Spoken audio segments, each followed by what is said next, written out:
Ketika seseorang benar-benar duduk di ontologi, semua tekanan, semua hempasan, semua apapun berhenti, tak punya cengkraman karena seseorang tidak lagi beroperasi sebagai individu yang tertekan.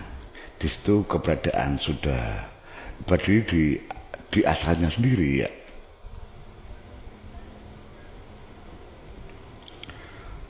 Dan duduk di ontologi bukan pelarian dari realita, tapi pondasi realita itu sendiri. Ketika seseorang duduk di ada ya, seseorang tidak keluar dari dunia, seseorang kembali ke dasar dari segala yang disebut dunia. Segala bentuk peristiwa, rezeki, hubungan, bahkan penderitaan muncul dari medan ada itu sendiri. Jadi duduk di ontologi bukan berarti meninggalkan manifestasi, melainkan berpindah posisi dari pelaku menjadi dasar munculnya sebuah peristiwa, sesuatu peristiwa. Di sana seseorang tidak menciptakan realita. Realita muncul karena seseorang itu sudah menjadi dasar yang menciptakan.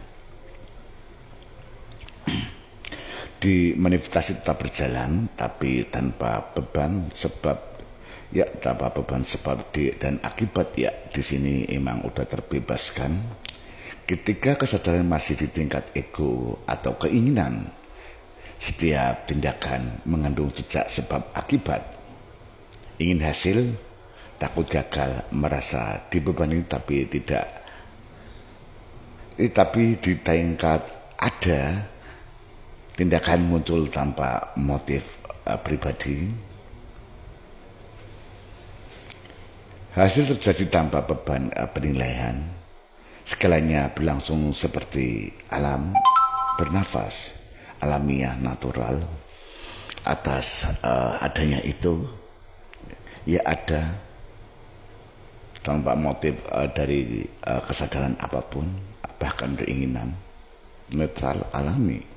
Maka walau diminta berputar ya, yang duduk di ontologi tidak berakar oleh putarannya, tidak terbawa oleh arus dunia juga, dan digerak kehidupan berubah kualitasnya. Sebelum duduk di ontologi, seseorang pasti melakukan sesuatu agar hidup berjalan. Ada keinginan, ada daya, ada gerak yang baik dari lewat kesadaran maupun yang halus maupun yang apa. Setelah duduk di kehidupan menjalankan seperti ritme alamiah ya, apa adanya ya. Kalau lapar ya makan tanpa perlu ada drama, seadanya ya. Ada itu keberadaannya ada. Kalau bekerja datang ya otomatis seseorang kerjakan tanpa perhitungan berlebihan, tanpa ditambahi, tanpa dikurangi, tanpa ada motif nafsu maupun ketubuhan, tanpa ada motif keinginan, ya kerjakan aja. Jika ada tekanan baik dari kolektif, baik dari manapun, ya tetap merasakan, tapi tidak tenggelam di dalamnya. Manifestasi tetap ada tapi tidak bersumber dari keinginan, melainkan dari keseimbangan ada itu sendiri. Dan dari titik itu daya wujud menjadi natural. Dan banyak orang menyebutnya kalau udah duduk di sini super power, tapi sebenarnya itu bukan kekuatan tambahan sih, melainkan berfungsi hukum alam tanpa hambatan ego. Udah nggak ada penjagalan, nggak ada pengurangan, apa adanya. Makanya disebut super power, padahal nggak power, itu murni kedudukan ada. Ketika tidak ada lagi pusat pribadi, otomatis niat murni langsung menjadi arah gerak semesta, energi tidak tercecer ke konflik batin karena udah terlepas dari kesadaran, ego maupun motif sebab akibat maupun keinginan maupun nafsu. Tubuh menjadi antena alami bagi tatanan hidup di sekitarnya.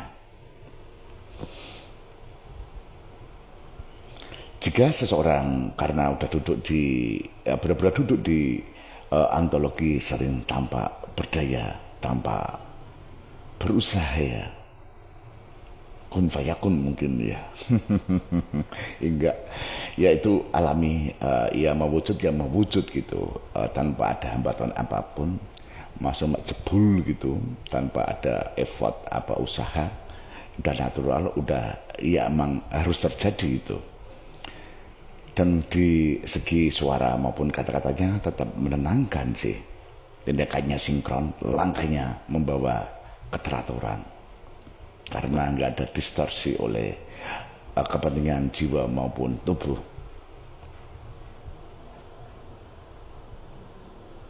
Dan cara menghadapi dunia dari posisi duduk di ontologi ini, jalan setiap peristiwa seperti bumi menerima hujan tanpa memilih, tanpa menolak. Biarkan keputusan muncul dari diam, bukan dari pikiran, bukan dari keinginan, bukan dari kepentingan, dan bukan dari rasa ingin hasil juga, bukan pikiran dan emosi sebagai alat bahkan identitas. Kalau muncul tarikan untuk menolong, ya berkarya atau berbisnis atau apapun itu, ya mengalir aja, dilakukan, bergerak aja. Karena tidak di titik ini ontologis, ya di titik ontologis setiap tindakan adalah ekspresi ada.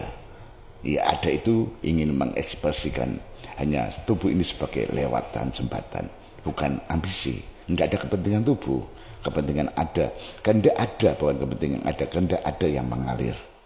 Dan tubuh hanya jembatan untuk mengekspresikan.